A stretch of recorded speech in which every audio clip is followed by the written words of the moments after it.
Hey everyone, we're back with the vlog, and this week we are talking about the deal that fell through that we were just talking to you guys about a couple weeks ago. Yeah, so a couple weeks ago we were working on a new business acquisition. We couldn't share a lot of the details with you, and still can't, because we had signed an NDA not to disclose a lot of things about the business, because businesses don't like to tell people that they are selling for whatever reason. It could be due to not wanting employees to know, or panic, and maybe for the fear of losing out on customers and different things of that nature. But just to kind of give you a brief overview, we were looking at this company, and it was in the construction industry, I guess I can kind of say that. And there was a broker involved, and also when we looked at the deal, it cash flowed 6 figures, but it was worth, and I don't know if they know this, but it was worth considerably more than what they were actually asking for it, which should have made it a super easy sale. But that's not always the case. Things that make sense don't always happen in life. So long story short, we were working with the broker, and I told the broker that, you know, I do all my deals creatively. I don't use SBA financing, because outside of the disaster loan, everybody talks about, oh, it's so easy to get an SBA loan. No, it's easy to get a disaster loan from the SBA. Right now, until September. Yeah, exactly.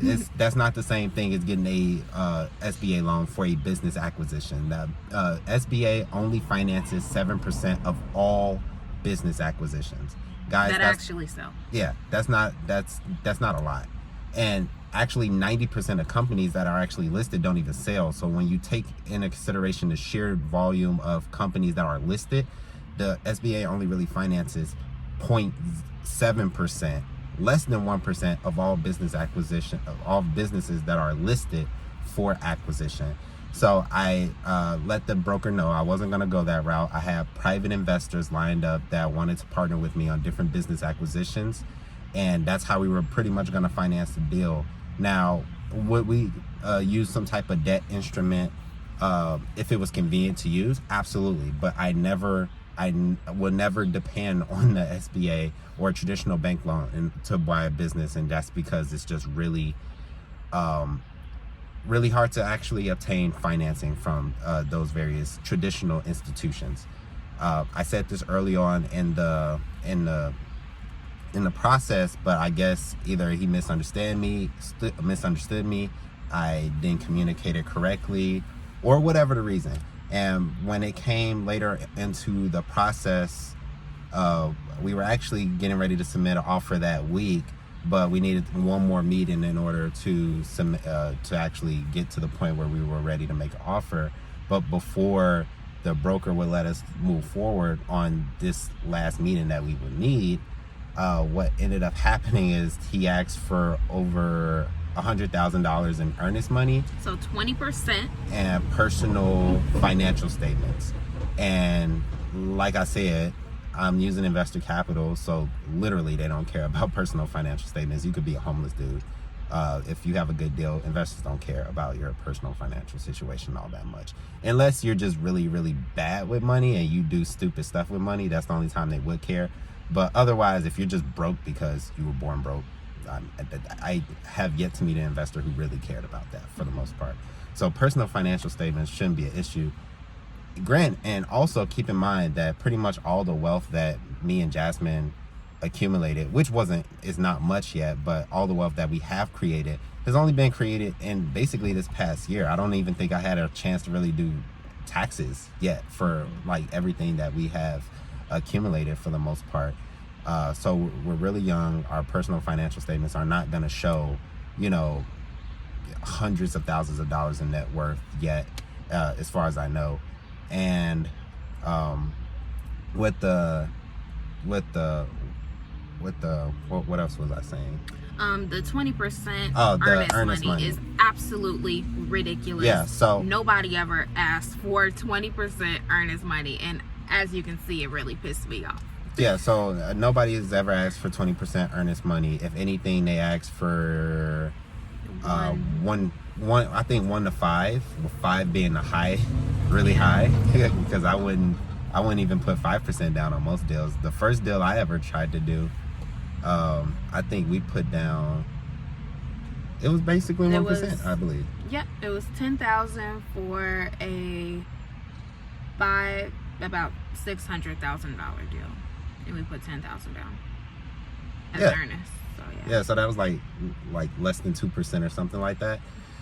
So that amount of earnest money is ridiculous. And I told him, like, hey, there's a couple reasons I can't come up with this earnest money. One, like I said, I'm using investor capital, and no investor is willing to put earnest money into a deal where they don't have terms and price negotiated yet. So that's a problem. And two, it's a liability. I don't want to sit on somebody else's capital and not be sure that something's actually going to close. Because, I mean, think about it. If an investor had to do that for every single deal, like, they would be paying so much in wiring fees. It'll be ridiculous. I mean, it'll really be a waste of time and money. And not only that, eventually it'll probably ruin your credibility if you have to put earnest money and keep taking it back out of deals because they don't necessarily work out. So I told him all those reasons, and he didn't necessarily want to budge on that.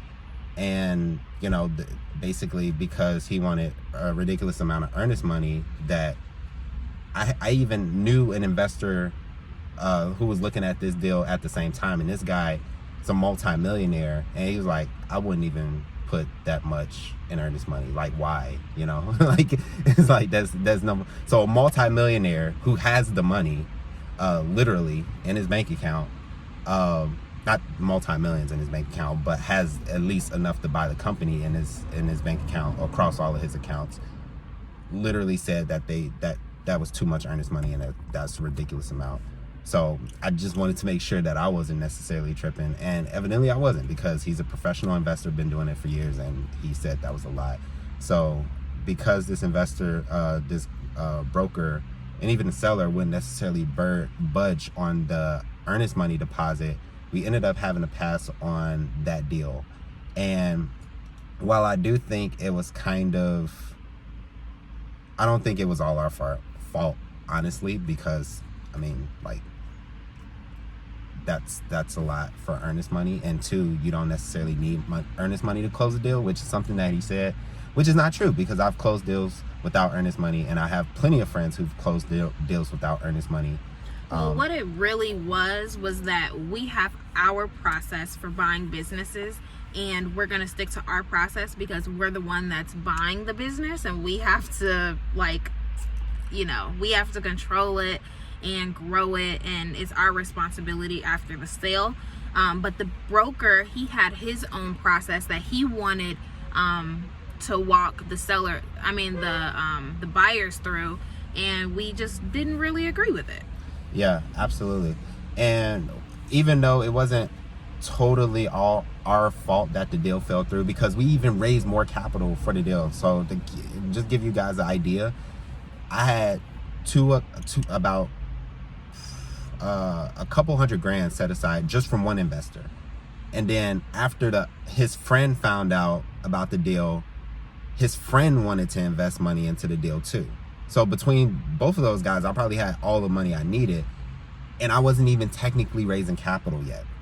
I didn't even put out the deal to really raise capital. It was just kind of like me lackadaisically talking about it, and people wanted to invest in it. So I had raised capital before the actual capital raise. That's how I knew this capital raise was going to take maybe 1 to 2 weeks. Like, it was going to be ridiculously easy. It was going to be a fast close. Yes, so simple. We probably could have closed in about 30 days on that deal.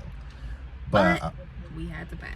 Yeah, we had to pass on it because, you know, the broker wanted to do things his way. But what it forced us to do is create a process to where if a deal needs to fall through, I want it to fall through as early as possible so I can move on to the next deal, so I can move on to the next thing.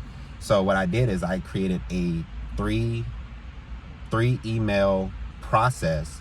Basically, it's a sequence of 3 emails that I can send to a broker. After I send these 3 emails and they read these 3 emails, one of 2 things is going to happen. Either A, the deal's going to fall through because they're not comfortable with the way I'm going to structure and run the deal. That's totally fine. or B, this deal is actually going to go through, and there's a 90% chance that that's actually going to happen. Probably more than the 90% chance that that's actually going to happen.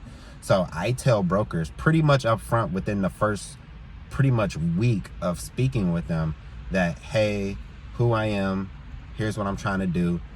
And then also the second email basically asks for the financials of the company so I could do my underwriting, and I actually explain a little bit about how I do my underwriting so they understand what financials I need and why.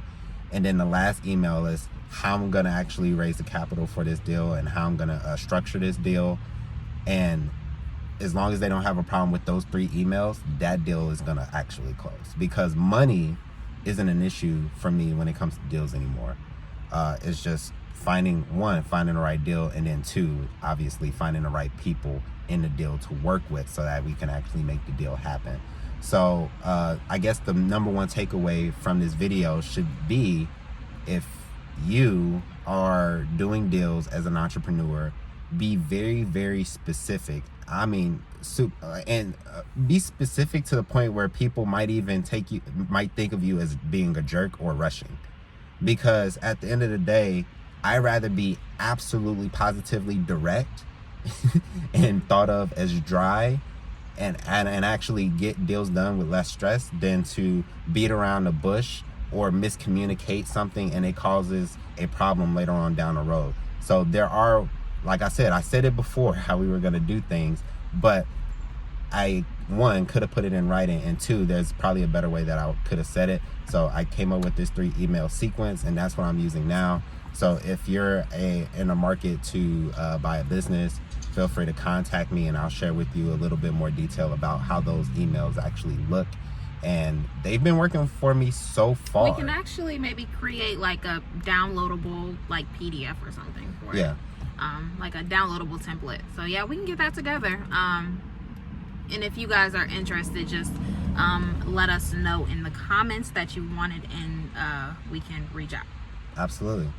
So yeah, thanks For watching, and we have to go run now.